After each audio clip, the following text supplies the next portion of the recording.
भगवान कृष्ण काले हैं, इसका अर्थ जानते हैं क्या? वो मक्खन उनको क्यों प्रिय है?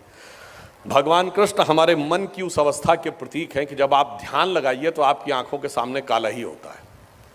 वो कृष्ण वर्ण जो है वो उस गहरे ध्यान की अवस्था जिसका स्वामी जी वर्णन कर रहे थे, मेडिटेशन क्यों आवश्यक, उसका प्रतीक है।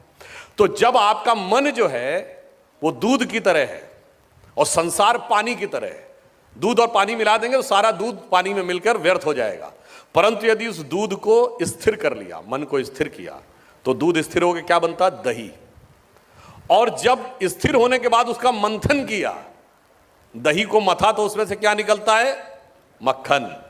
तो जब प्रवृत्तियों को अपने अंदर स्थिर करके, मन को स्थिर चित्त करके, प्रवृत्तियों का उन्नयन करके मंथन करते हैं तो आपका मन उस अवस्था में आ जाता है जो नवनीत है, मक्खन है। अब मक्खन को पानी में डाल दीजिए, डिसॉल्व नहीं होता है। अब आप मन की उस अवस्था में जाकर कर्म करिए तो निष्काम कर्म आप कर सकते हैं। इसीलिए भगवान कृष्ण को, और मैंने आपसे कहा वो हंडिया मिट्टी की क्यों है? क्योंकि वो मिट्टी शरीर का प्रतीक है।